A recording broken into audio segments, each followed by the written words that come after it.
Alors, Nicolas Yutsev, vous présidez la campagne Nobilac pour la Suisse romande. Nous sommes maintenant à un peu plus de 5 semaines de la votation. Quel est l'argument le plus en faveur de l'initiative? Bon, alors en premier lieu, nous on défend la liberté des citoyens, la liberté de choisir le média qu'il a envie de soutenir, qui correspond le mieux à ses attentes et qui reflète le mieux ses opinions et notamment ses intérêts. Donc c'est ça la raison principale pour laquelle on a lancé l'initiative et pourquoi on se bat. D'accord. Certains votent pour des raisons liées au coût de la redevance, mais d'autres pour des raisons plus idéologiques. En effet, certains n'apprécient pas notamment la manière avec laquelle le sujet de l'immigration est traité par la RTS. Qu'en dites-vous?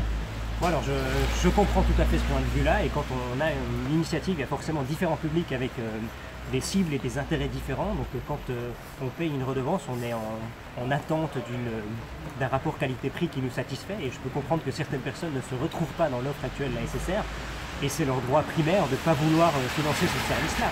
Et en tant que tel, quand on a des journalistes qui se disent eux-mêmes à 70% de gauche ou de centre-gauche, c'est normal qu'ils ne reflètent pas les opinions de toute la population qui vote, en tout cas en Suisse majoritairement pour l'instant, à droite. Donc en tant que tel, je peux comprendre que certaines personnes se trouvent heurtées par le traitement de certaines thématiques, et c'est respecter leur position de dire qu'ils peuvent soutenir plutôt un autre média que la SSR si la SSR ne traite pas de manière satisfaisante pour eux ces thématiques-là. Donc vu que je suis solidaire avec mon prochain et je crois qu'il est assez grand pour choisir son média, je lui accorde ce droit-là.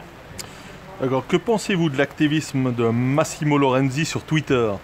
Bon, alors déjà qu'il est contre-productif pour lui et qu'au final il nous fera gagner des voix, donc c'est tellement trop, c'est tellement outrancier qu'au final il fait plutôt une sorte d'autogol, et je crois pas que ses tweets ou ses interventions ailleurs qui vont convaincre qui que ce soit dans la population. C'est même plutôt un aspect positif pour nous de voir tout cet activisme qui trahit une défense de ses propres intérêts en premier lieu.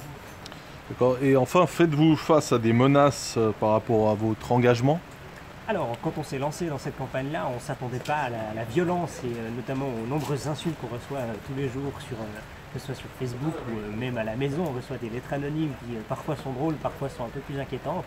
Et quand on arrive à un tel degré de violence dans les débats, je pense qu'on peut regretter la campagne qui est basée sur la peur de nos opposants, qui effectivement réveille des intérêts et des aspects de comportement assez peu souhaitable dans une partie des votants, et qui effectivement ne fait pas peur parce qu'on n'a pas peur pour notre intégrité physique, mais c'est une qualité du débat qui est détériorée par la campagne adverse. Donc en tant que tel, on le regrette, et puis on aimerait qu'à l'avenir on ait de nouveau des débats beaucoup plus caritatifs et de